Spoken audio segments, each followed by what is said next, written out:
Donc le Reiki, ça vient du Japon, ça a été créé par Mikao Usui, donc, qui est un maître japonais qui a canalisé cette technique. Ça s'écrit comme ça, Reiki. On va avoir Rei, Ki. Rapidement, on va dire que le Ki, c'est l'énergie, d'accord? Et on pourrait, je dis bien on pourrait, traduire Rei par conscience. Pour faire simple. Et encore, ça a fait couler beaucoup d'encre, donc encore une fois les spécialistes. Voilà, c'est pour expliquer simplement. Conscience-énergie, donc c'est une énergie qui a une structure intelligente. C'est-à-dire que le Ki, quand on s'intéresse au magnétisme, au Qigong, vous parliez du Qigong, le Qigong, Qi et Ki c'est la même chose. Qigong c'est amener et diriger l'énergie dans son corps. Le magnétisme aussi, on peut choisir de diriger l'énergie. Donc diriger le Ki et lui dire guéris l'épaule ou fais tomber mon voisin en fonction de ce qui nous intéresse, monter ou descendre.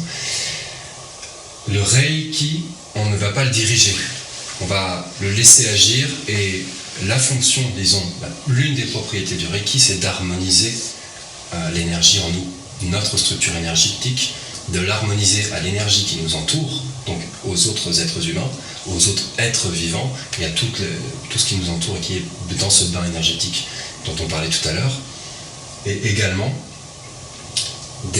d'harmoniser les relations que l'on entretient avec les autres, avec nous-mêmes, avec notre passé, avec notre emploi, notre fonction d'homme ou de femme, notre fonction de mari ou d'amant, de tout ce que l'on souhaite, notre fonction professionnelle, etc. L'énergie Reiki, japonais conscience ou guidance spirituelle, Rei et Ki, énergie vitale, c'est d'harmoniser la totalité de notre structure et de toutes les structures à laquelle nous proposerons l'énergie Reiki.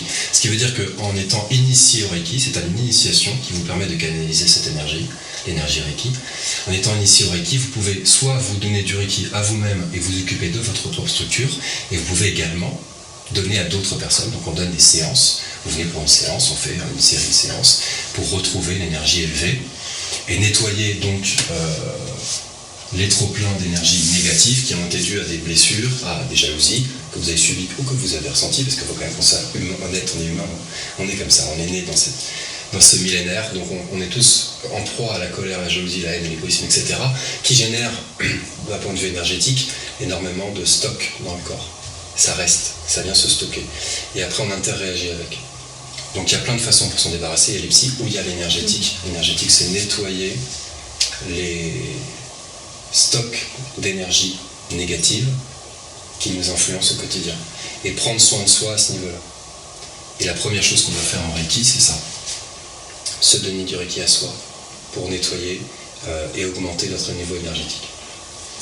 Voilà, donc le Reiki, c'est une technique née au Japon il y a une centaine d'années, qui ensuite, donc ce qui est intéressant, c'est que c'est très dur d'en retrouver la trace originale. Donc il y a beaucoup de petites guéguerres entre les praticiens de Reiki pour dire quel est le vrai et le moins vrai Reiki. Parce que il y a eu la Seconde Guerre mondiale qui est arrivée tout de suite après, ça a été créé entre 1922 et 1926 par Mikao Usui, le fondateur, dont on n'a quasiment aucune trace. On a 2 photos, un manuel et une stèle posée par ses étudiants. Et beaucoup de blabla derrière de tous les maîtres, quels qu'ils soient. Et ensuite, il y a eu la Seconde Guerre mondiale, donc l'école créée par Mikao Usui s'est déplacée énormément et on a eu beaucoup de mal à retrouver la trace. Et beaucoup de praticiens sont morts ou se sont cachés pendant la Seconde Guerre mondiale, notamment parce que le Japon, c'était pas le moment de parler de paix et d'harmonie, on voulait plutôt des gens qui prennent des armes et qui aillent se battre. Donc ils se sont cachés ou ils ont été tués. Et ensuite, il y a une dame qui s'appelle Madame Takata, qui a fait beaucoup de bien pour le Reiki, qui a été initiée par un élève de Mikao Usui et qui ensuite a énormément travaillé pour répandre le Reiki aux États-Unis. Et de là, on est passé à quelques milliers de praticiens dans les années 50 et je crois qu'aujourd'hui il y a plusieurs millions de praticiens dans le monde. Donc c'est hyper rapide et ça va de plus en plus vite. Maintenant vous trouvez des stages de Reiki partout, je sais pas, vous m'avez sûrement trouvé sur internet. Et partout, si vous souhaitez rapidement être initié, c'est possible. Et ça va très très vite. Et on tombe un peu amoureux du Reiki en fait. C'est un truc, ça nous fait sourire, ça nous fait du bien. C'est une technique très très très particulière.